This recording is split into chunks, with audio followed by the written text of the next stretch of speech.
જય પધારેલા હરિગુરુ સંતનો જય આજ કે આનંદ કી જય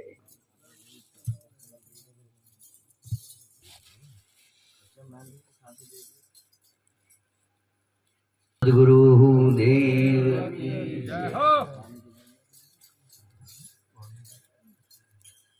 આપણે ભજન વાણીઓમાં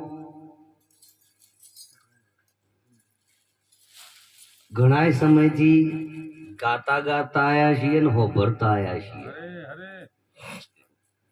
કે ભાઈ રમતા જોગી આયા નગરમાં, રમતા જોગી આયા,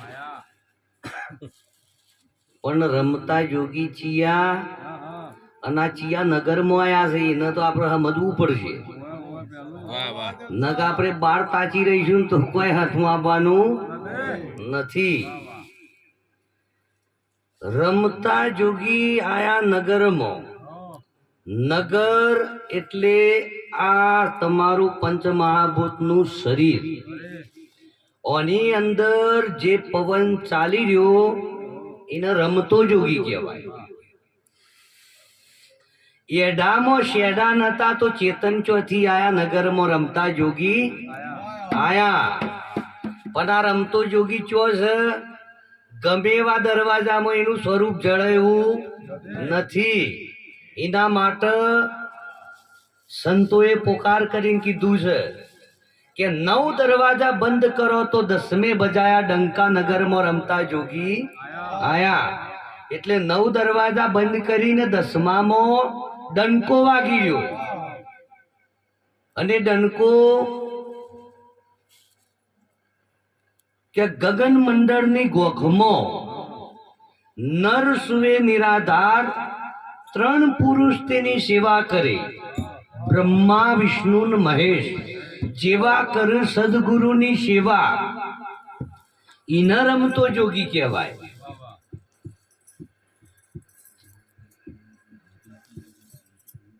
કે આ કાયામાં माटी के रे बंगले में बोलता नर कौन था? आ माटी नो बंगलो जे છે એમાં કોણ બોલી રહ્યો છે અને ક્યાંથી બોલે છે? કે माटी के रे बंगले में बोलता नर कौन था? माटी तो कछु बोले नर, फिर उसकी अंदर कौन था? किथी ने कथा आख्यान विचारे, ये पढ़ता शास्त्र कौन था? हाथ किसी को आवे ने वो मत गलंदर कौन था? ए आ माटीना बंगलामां बोलवा वाळो बीजो कोई नथी, तमे पोते छो। मृग की नाभि में बसत कस्तूरी बन बन फीदे उदासी। એટલે તમારા પોતાના નાભીમાં, નાભી એટલે આ ડુંટીને ઘણા નાભી કી છે, પણ એ શરીરની નાભી છે, સંતોની નાભી નહીં। નાભી જેને કોઈનો ભય નહીં।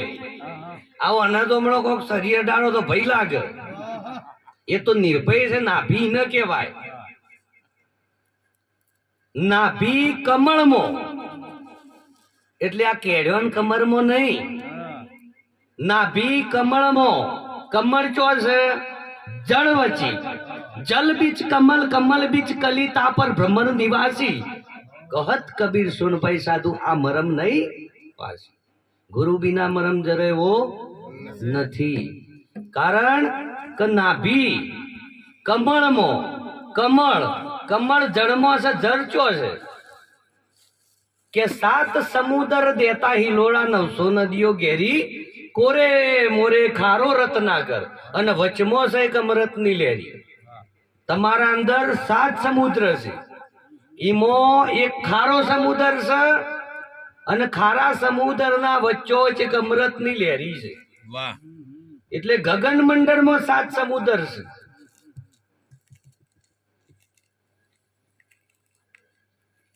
કે ગગન મંડળમાં 7 સમુદ્ર દેવે હિલોડા, એટલે આ 7 સમુદ્ર છે। ઉપરના ગગન મંડળમાં મસ્તકમાં 7 દરવાજા છે, ઈમો એક દરવાજો એવો છે, ઈના મોય બીજો દરવાજો છે, એને 10મો દરવાજો કીધો. એટલે ઉપર 7 છે, એમાં 2 ઓખ્યો છે, એમાં 2 ઓખોના પાછળ 2 ઓખોના પોઈન્ટના વચ્ચો વચ એક દરવાજો, એને 10મો દરવાજો કહેવાય. કોઈ કપાળમાં ના હોય અને માથાની ચોટીમાં ના હોય, અને ખુલ્યો હોય તો જોયું હોય તો બતાવો કે જીરે લાખા તલ પર તારો, तल जेवरू तारू, तल पर तारो रजभर कुंची मेरे सदगुरु खोल के बताए तब सोही माणिक मेरी नजरों में आया. આવ ચોપડાની ઓછેથી નજરમાં આવે એવું નથી, પણ આના મોય એક બીજી ત્રીજી વોઇસ સાબે ના મોય એક ત્રીજી વોઇસ ફિટ કરેલી, અને એમાં તમે પોતે બેહી રહ્યા છો. જર ભરેલું છે, 3 કલર છે, જો હોય સમજવાનું એ છે. આપણે ઓણીઓ ગમે એટલી કહીએ, પણ જો સુધી આપણો આ શરીરમાં નામ જાય પિંડેશો બ્રહ્માંડે, બહાર ઓળખવાની જરૂર નહીં. મોય ઓળખાઈ જાય તો બહાર બધું ઓળખાઈ જાય. કારણ કે આ શરીર છે જેનું બ્રહ્માંડ છે, અને આ બહાર છે મોટું છે. એટલે પિંડેશો બ્રહ્માંડે, પિંડ ને બ્રહ્માંડની એકતા છે. જેટલું બહાર છે એટલું અંદર છે. બહાર ચંદ્ર ને સૂર્ય છે, તોય તમારી અંદર પણ ચંદ્ર ને સૂર્ય છે. બહાર 7 સમુદ્ર છે, તમારી અંદર પણ છે. બહાર નવખંડ ધરતી છે, આમાં આખું શરીર નવખંડ ધરતી છે. 5 તત્વો છે, તો આ શરીર 5 તત્વોનું બનેલું છે. એમ કે ભાઈ તારો ઘડનારો બેઠો ગટરાની મોય, પણ મોય ચો એને ચોક્કસ આપણે ઓળખવો પડશે ને. એટલે સંતોએ કીધું કે ભાઈ 12 ગંગા જમના ને સરસ્વતી છે, ઈમો નાવાથી શરીરનો મેલ જાય. પણ આ કાયામાં આપણા શરીરમાં સંતોએ 3 નદીઓ નક્કી કરેલી. એટલે એમ ના સમજવાનું કે ઈંગલા પિંગલા ના સુખામણા 3 નદીઓ, એમ નહીં. આ 2 સ્વરો છે ને 2 ભેગા થાય એટલે એક જ થઈ જાય, 3 ના થાય. 3 નદીઓ ન કહેવાય કે 3 નદીઓ ભેગી હોય 24 કલાક ભેગી હોય. 2 ના હોય, 2 ના કોરો 2 જ છે. એમાં આકાશમાં સફેદ કલર છે, પૃથ્વી પર લીલો છે, અને પાતાળમાં કાળો છે. ગંગાનું જળ તમે બરફમાં ગંગાજીમાં જોયું છે, સફેદ છે. બરફનું પાણી સફેદ છે, ગંગાનું જળ સફેદ છે. જમનાનું જળ લીલું છે. આ 2 જો ભેગી થઈ કાળું પાણી થાય, કાળો તરો. તમારી ઓખમાં 3 કલર છે અને પાણી ભરેલું. પહેલો કલર સફેદ છે, વચ્ચેનો છે લીલો છે, અને છેલ્લે તળિયે કાળો છે. ગંગા જમના ને સરસ્વતી ત્રિવેણીનો ધોમ, ભક્તિ કોઈ મર જીવોના કોમ. એટલે સંતોએ કીધું કે અધર્મેલ મેં વસે ગણેશ, ધરી લે ઉસકા જોન, ભક્તિ કોઈ મર જીવોના કોમ. એટલે અધર્મેલમાં વસે ગુણેશ, ધરી લે ઉસકા જાન. એટલે ધ્યાન ચો ધરવાનું છે. જો જે વસ્તુ જો સ્થિર છે, જો આખા લેબડામાં એક દારૂ મેઠું રણછોડ રંગીલા, આખું શરીર રૂપી એક લેબડો ખરો, પણ આમાં એક દારૂ મેઠું છે. કયું મેઠું દારૂ છે? એ 10મો દરવાજો છે, એ નાભી છે. નાભી કને કહેવાય? જર પડેલું છે. તમારી ઓખમાં જર પડ્યું છે ને, જરમાં તમે જુઓ બરોબર, બરોબર તાકીને જુઓ ને તો કમળની પોખડીનો આકાર દેખાય.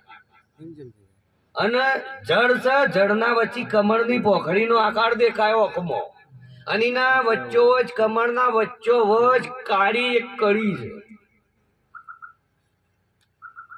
ઈને નાભી કહેવાય. કે જલ બીજ કમલ, કમલ બીજ કલી. એટલે સંતોએ જે વાત કરી છે એ આપણો નહીં સમજાય તો સુધી આપણે ખાલી ગોણો ગાય રાખવાના.